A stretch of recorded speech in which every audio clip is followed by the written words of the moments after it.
It's so hot today. It's so hot today. So if I start sweating, I literally have. It's so hot. It's like 37 degrees Celsius. Anyway, hey friends, it's me, Allie. I thought today I would try my hand at the booktube newbie tag because that's something that I feel like is a tradition here on booktube. Buckle in, get a glass of water or a tea if you're in the northern hemisphere and it's not so hot. I had a coffee this morning, the worst thing I ever did. Anyway, before I actually begin the questions portion, I'm actually just going to introduce myself because I don't think I've done that yet.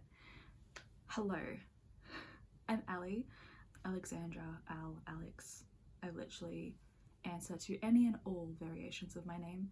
I am a PhD student in education here in Melbourne, Australia. I am looking specifically at the treatment of queer teachers, specifically lesbian, gay, bisexual and queer teachers in Catholic education here in Australia. I am about, like 5 months away from hopefully submitting my thesis. It's been a long 4 years, let's just say that. And I also love reading. And I'm 28 years old, if anyone's, interested in that. I've been in the book online community for a few years now. I have a book blog, I have a bookstagram that was hacked earlier this year, but I have a new one. And I am also sometimes randomly on Book Talk, but that's not as regular. I think that's a really good segue to get into the first question of this booktube newbie tag, and that is, why did I start this channel? I've been wanting to start a booktube channel for years. I'm talking at least 3 or 4 years, purely because I've been in the book community for just over that, I think, maybe longer. And I've always wanted to be part of the booktube reading community, but I've always been absolutely terrified. So I mainly wanted to start this channel because I love talking about books and I want to be part of a community that has a really open conversation and dialogue talking about books and reading. I would love to do challenges and readathons and all that sort of fun stuff, but I think it's mostly the community aspect that I'm really hopefully looking forward to. I am an introverted mess on top of being an anxious bean, so hopefully I don't sound too awkward, but that's mainly why I decided to actually finally start. And also because of my mum. My mum's like, Alex, just do it. She's like, do it. But yeah, that's why I started this channel. And then what can I bring to booktube? Other than my fantastic personality. I really don't know. Should I answer this sarcastically or truthfully? Okay, we'll be truthful on this channel. Fun, entertainment, but also a community, even if that's quite a small community. I love reading, love to talk about books, and I'm always open for people to talk about books with me. I have so many ideas, and some ideas are just not conducive to a writing format. I have a blog, but there are some things I just want to be able to do that I can't do really on a blog. It's just too hard sometimes to articulate in a writing form, I should say, especially because all I do is write for my thesis. Writing for my blog can sometimes be a drag, depending on how I feel. But yeah, just entertainment, a community. I would also like to try and highlight Aussie fiction and Aussie First Nations authors, because we have an incredible genre of fiction that, especially First Nations authors, that I feel are not getting the global accolades that they deserve. What else? I think that's mainly it. I feel after I finish this, I'm gonna be oh, I should have said this, but it's fine. Anyway, next question. What am I excited about for this channel? I think I've already answered that. It's mainly the ideas that I have in my head that I can just come to fruition. I have so many little challenges in my head that I would like to do and do reading vlogs for. I would also like to do PhD day in the life, because especially coming towards the later stages of like submission.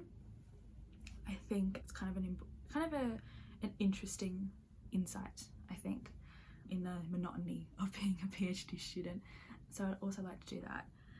I just am excited for a creative outlet. I'm excited for reading and talking with people and just, again, creating the community. These are very repetitive answers, I apologize, but you know what I'm talking about.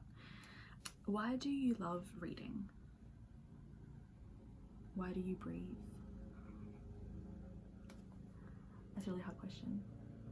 I feel like the easiest answer is, you know, escapism, and the fact that you can pick up a book and be transported to a different universe and just be absolutely immersed. But I think also there's a learning aspect as someone who loves learning, loves to acquire knowledge because I'm a gigantic nerd. But I just think that with reading there's a lot of things that are beneficial for you as just like an individual, as a person, as a human being attempting to live in our society currently. I also think that, well, for me personally, it helps with my anxiety, and when I get overwhelmed I'm able to just like kind of like it's like a meditation. It's very reflective. I'm in a space where I am just reading the words on the page and I am being transported, whether that be a contemporary setting or a fantasy setting. It just calms me down and I feel like I'm at peace. Even if a book, you know, puts me on my toes, keeps me on the edge of my seat, it's still quite a peaceful thing for me. Does that make sense? I'm hoping it does. Let me know if you feel the same. Oh, what book or series got you into reading? So I've been reading for as long as I know. I know my mum used to read to me when I was in her belly, so I don't really remember a lot of the books that like were read to me or that I read when I was in primary school. But the book that I consider the one like that to spark my absolute obsession with reading and with books, as you can see, is it an omnibus or like a compilation of 2 books in one, and it was called The Quinn Brothers by Nora Roberts. So I think it's like the Chesapeake Bay series by Nora Roberts. She's a romance author and just an all-rounder, and it was a romance. It was about this group of brothers, the Quinn brothers, who the oldest had to come home, and they all were adopted by this like wonderful couple, but the father had just passed away, and they all essentially had to like come home and help bring up the youngest child that had been adopted by the father. And the first book was one of the brothers, Rafe, falling in love with the social worker. And then the second book was, I think, the lawyer brother, Philip, or was it the other brother? It's really cute. I went through Nora Roberts' books so quickly. I absolutely loved them. And that just like catapulted me into reading like how I read now, instead of just like, I don't know, chapter books. Does that make sense? And so I've always been quite an avid reader all throughout high school. That was a very long-winded answer, I apologize. What challenges will you face starting booktube? I think I've already mentioned this. I'm an anxious being. I am quite introverted and I struggle sometimes with like communication because I get overwhelmed quite easily. So I just hope that as a community I'm not as awkward. I also think time.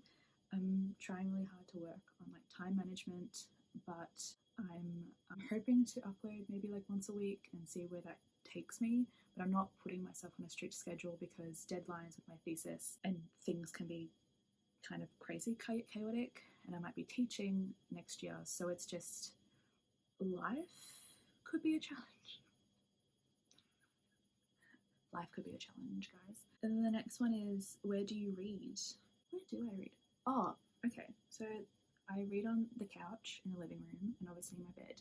One of my favourite places to read, which might shock people, is the dining table.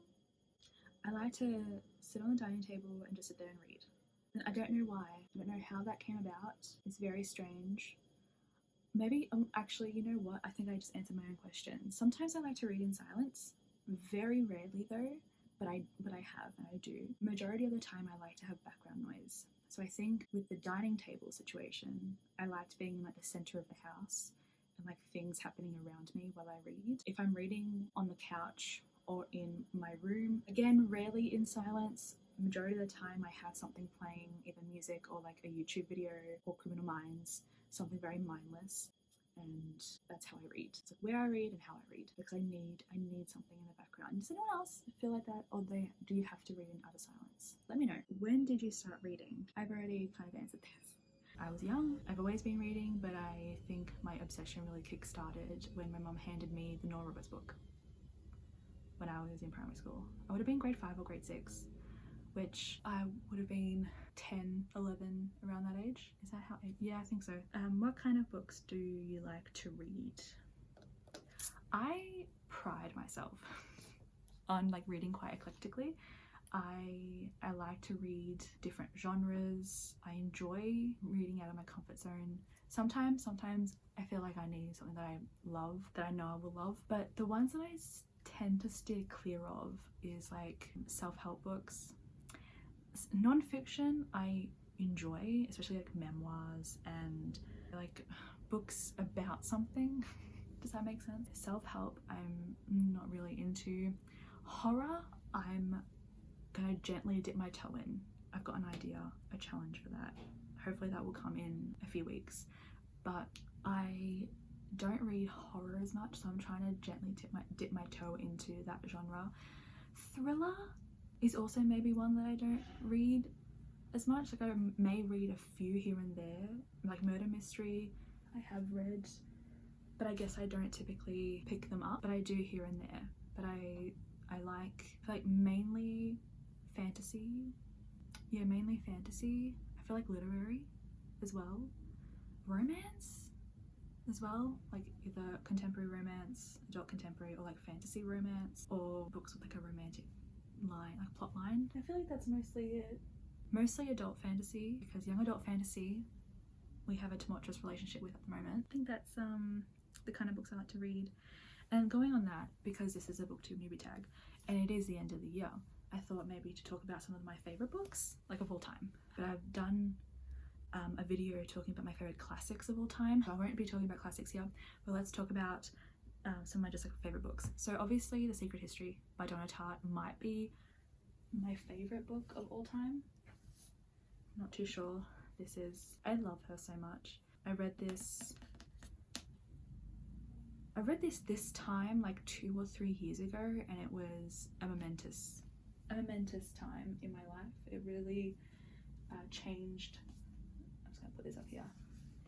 It changed something in me because I wasn't expecting to love it. Obviously, I feel like no, I haven't.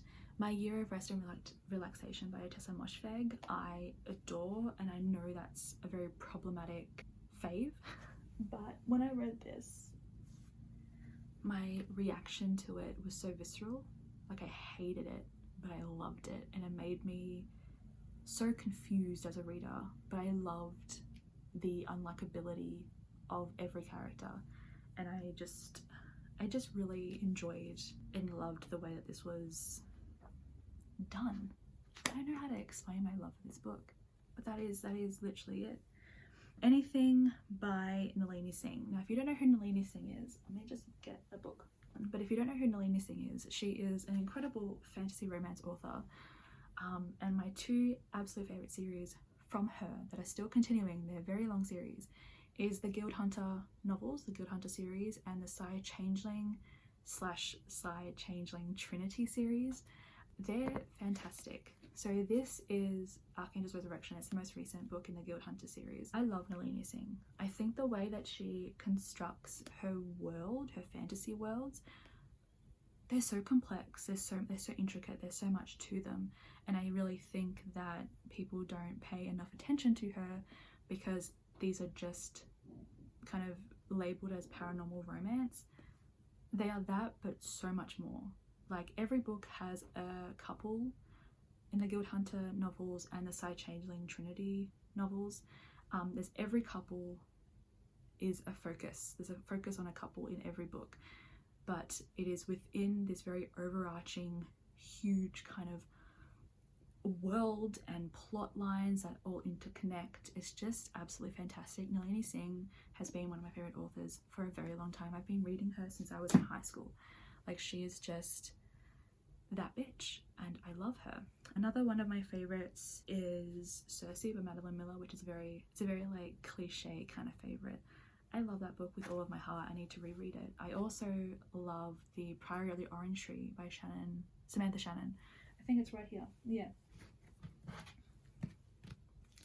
I love her. This was mind-blowing and so fantastic.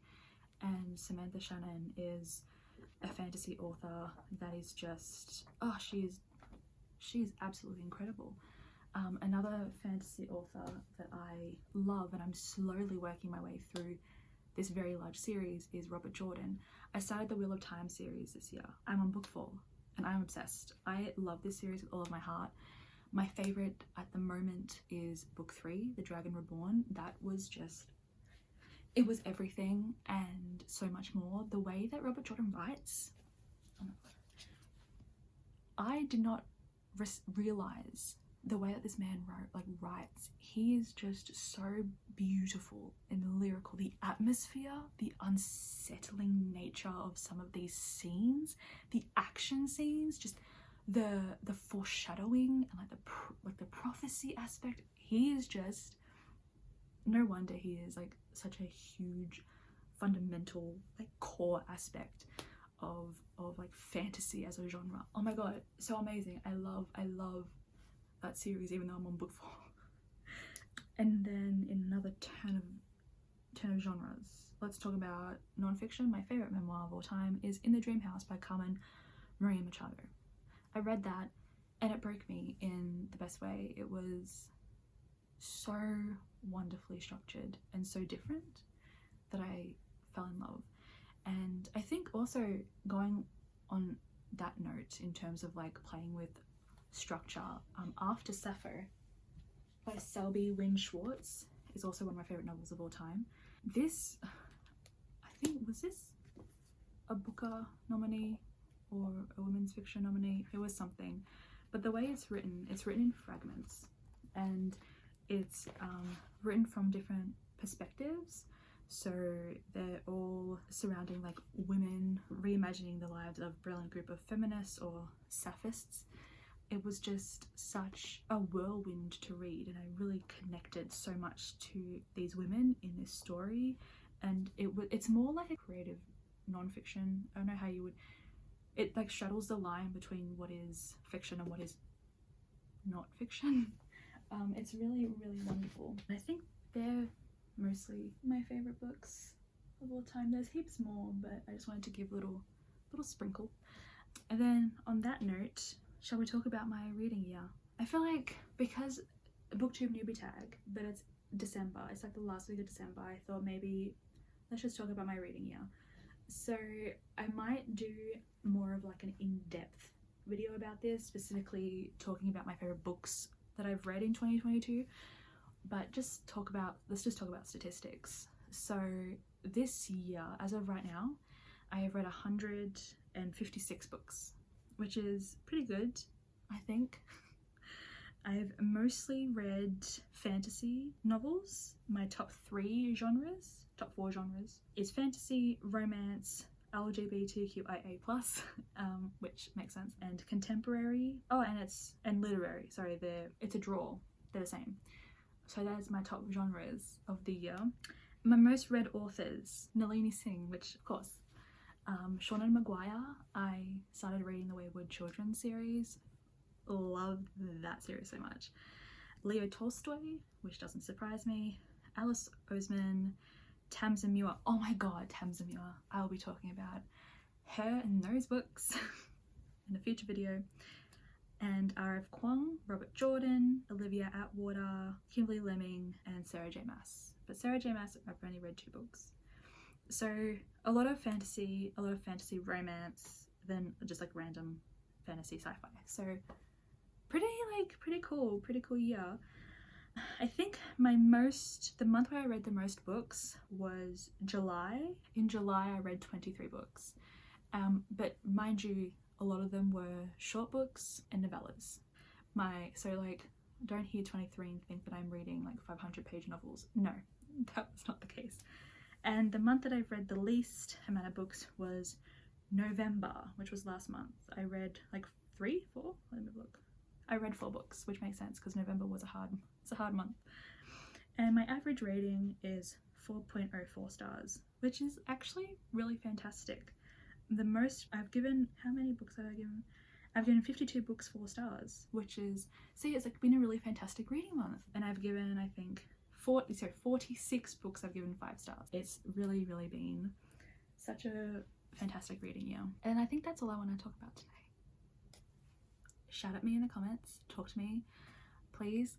I will leave my social media links down below. I'm Library of Allie on Twitter, and then the Library of Alexandra on Instagram. And hopefully I'll see you next week. Also tell me, like, what would you like to see from me? What would you like? Do you have any preferences? What would you like to see?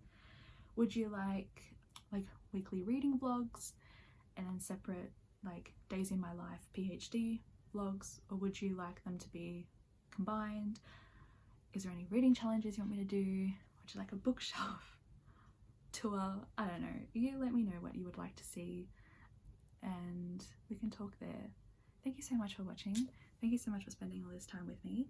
I hope I've made sense, and stay safe, kids. Please. It's wild out there. See you soon. Bye.